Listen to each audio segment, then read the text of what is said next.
Hello guys, and welcome to another episode of Bella's Heart.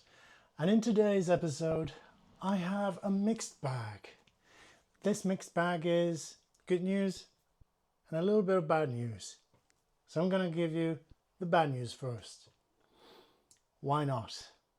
Because I think that this story deserves attention.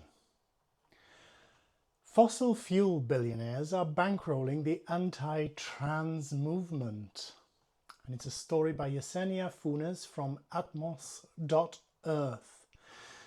An investigation shared exclusively with Atmos and Heated finds that 80% of trans organizations receive fossil fuel funding. Across the United States, a dangerous movement is brewing, one that seeks to silence trans folks and push them into the shadows. One of its leaders is the Alliance Defending Freedom. On May the 20th, the right-wing organization ADF sued Minnesota over its advocacy for trans rights. ADF argues that allowing trans girls and women in women's sports discriminates against cis girls and women. ADF, a Project 2025 advisor, has been at the helm of several anti-trans initiatives, its lawyers authoring model bathroom bills that would force trans people into the bathrooms of their assigned sex at birth. In 2025, lawmakers have already passed more than 100 anti-trans bills across the United States, including 13 bathroom bills. But where is ADF getting money for its anti-trans advocacy? These days, it's almost impossible due to regulations that allow non-profits to hide their donors, but one verifiable source is the fossil fuel industry. Between 2013 and 2022, Shell USA Company Foundation donated $58,002 to ADF. Per an investigation by The Guardian, Phil Anschutz, a billionaire who built his wealth on fossil fuels and now owns Anschutz Entertainment Group Incorporated, which puts on live entertainment events like Coachella, also donated $110,000 to ADF between 2011 and 2013. ADF isn't the only anti-trans organization with financial ties to the fossil fuel sector. An independent analysis of 45 right-wing groups advocating against trans rights found that 80% have received donations from fossil fuel companies or billionaires. The analysis, conducted by 3 independent researchers in 2023 and not peer-reviewed, was shared exclusively with Atmos and Heated. Through a qualitative search, the researchers identified 45 groups advancing anti-trans lobbying events and publications and checked reports about their donor disclosures for fossil fuel funding. Vivian Taylor, a climate policy expert who co-authored the analysis, said the fossil fuel industry has a real interest in funding panic over transgender people. It distracts the public from the very real and ongoing risks that climate change creates. The analysis doesn't explore what percentage of each organization's total budget is derived from fossil fuel donations or whether fossil fuels are their primary funders. Still, advocates believe that highlighting the connection would unite the climate and LGBTQIA+ movements. Even if you were unmoved by the humanity, just at a purely tactical political level, the opposition to climate action is using anti-trans rhetoric to build its base, said Philip Newell, the other researcher who is the Communications Working Group co-chair for the Climate Action Against Disinformation Coalition, which organises against disinformation and misinformation on climate change. If you want climate action, you're going to have to fight back. The billionaire backers of the anti-trans rights. The findings do illustrate the insidious ways the oil and gas industry uses its dirty money to harm trans folks. Some of the people most vulnerable to climate change impacts, although fossil fuel billionaire Anschutz has denied that he is anti-LGBTQIA+. He is directly tied to at least 9 other conservative transphobic entities, including Colorado Christian University, the Council for National Policy, Dare to Share Ministries, and the Family Research Council, per the new investigation.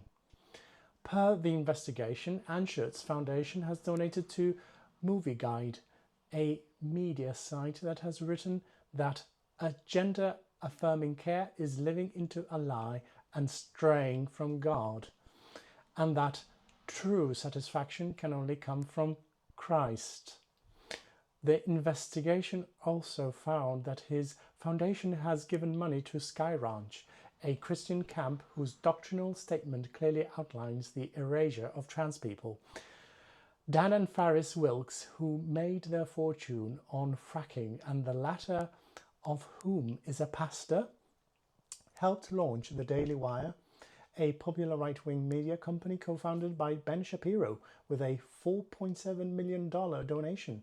The media outlet regularly erases trans identities and parrots conservative transphobic talking points. Charles and the late David Koch, who built their empire on fossil fuels and bankrolled an entire climate denial ecosystem, have contributed to the American Enterprise Institute, which has long spoken out against climate action and written transphobic blogs.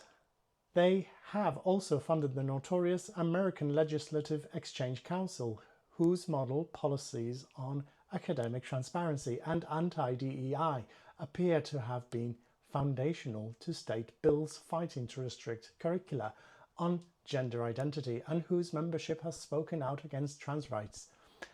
ALEC denied working on transgender issues in an email and stated that its members have taken stances on trans rights, but not as representatives of ALEC. Shell USA Company Foundation said it does not endorse any organizations. No other parties mentioned in this story responded to requests for comment. Now, President Donald Trump is repeating many of the same talking points, but taking them to the next level through violent executive orders and federal policies. Activists and experts are urgently drawing attention to the polluting powers that helped put these inhumane policies on the map, often very same powers that created the climate crisis. So, do gender binaries prop up the oil empire? Newell and Taylor, who is a leadership member of Stand Up for Trans Women at Duke, a group of Duke University and Durham, North Carolina community members pushing the university to defend trans rights, first began thinking about the connection between fossil fuel money and anti-trans advocacy in 2021, when they were both on staff at the now defunct climate communications firm Climate Nexus. They kept noticing how Republicans were using transgender people as hate bait to build support for their party because their policy platform is otherwise unpopular. Newell said in an email, at the time, Republican Glenn Youngkin had just won the Virginia governorship through a campaign built on anti-trans rhetoric. That tactic has since spread like wildfire across both major political parties in the United States. By 2023, Newell and Taylor went full steam ahead, digging into who is funding the organizational bodies pushing anti-trans rhetoric into legislative chambers, and found fossil fuel connections at every turn. If we care about climate, we're going to have to care about trans rights, Taylor said.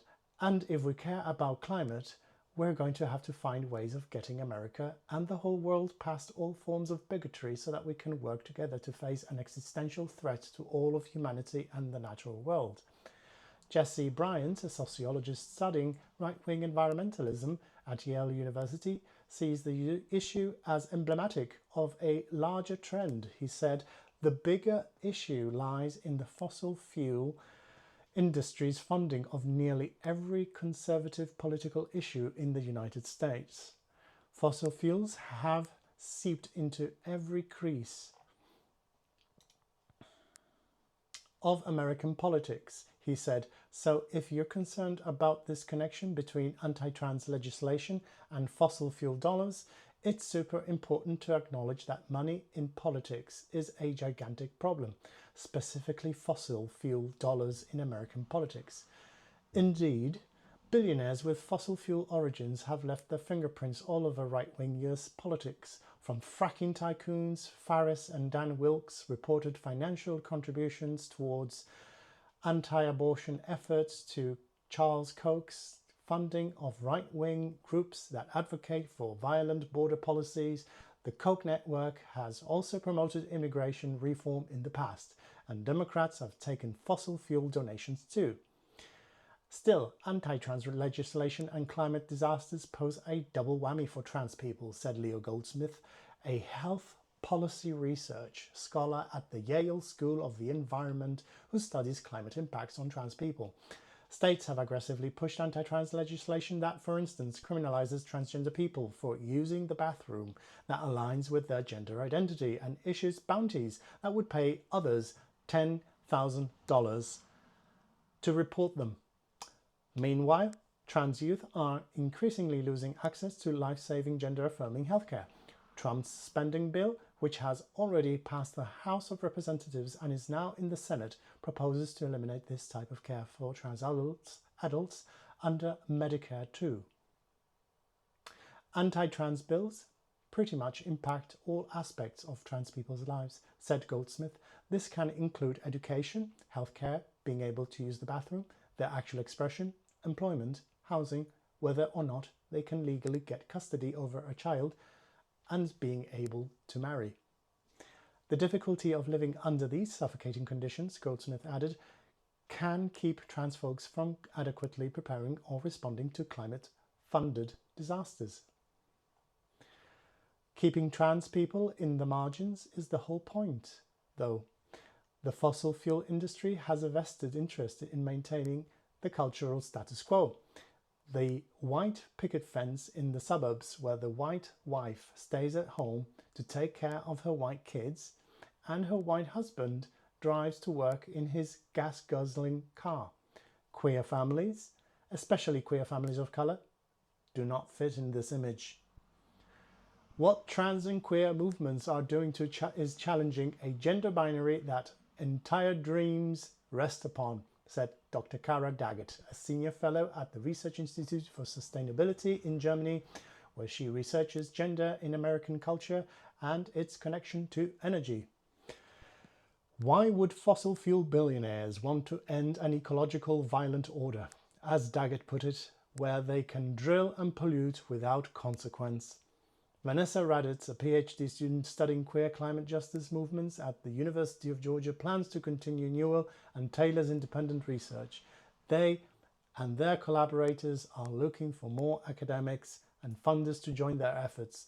They plan to expand the research to Canada, whose local anti-trans policies are headed in a very similar direction to that of the United States. More urgently, perhaps, Raditz wants to illustrate to the climate and LGBTQIA movements the importance of collaboration, to point to fossil fuels as their common enemy. It's a story for me about building bridges with the other vulnerable and attacked communities, they said. Queers against fossil fuels, we lose, but maybe everyone against fossil fuels, maybe then we win.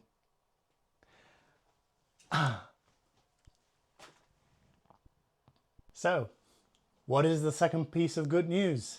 The MAGA movement, according to The Guardian, base is in revolt as never before. The trigger was actually Donald Trump. And he has broken his own promises to publicly release details about Jeffrey Epstein, a wealthy financier and convicted sex offender who was facing federal charges of sex trafficking minors when he died in jail in 2019.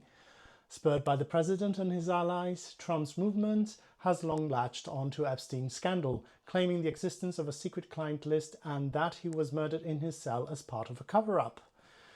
But last week, the Justice Department and Federal Bureau of Investigation announced there was no evidence that the disgraced financier kept such a list or was blackmailing powerful figures.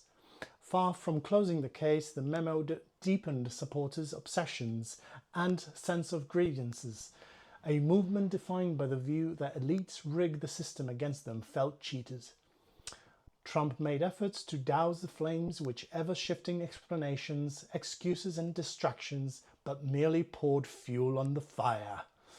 To some, his erratic and evasive behavior implies a guilty secret. It is also evokes a line from President John F. Kennedy's 1961 inaugural address: "Those who foolishly sought power by riding the back of the tiger ended up inside, having spent years embracing QAnon-tinged propaganda that casts him as the only savior who can demolish the deep state. Trump is now seen as co-opted by its corrupt bureaucracy." There is another bit here which I find it quite interesting. The president even lashed out at his own supporters, calling them weaklings for falling for what he called a radical left hoax by the opposition to discredit him.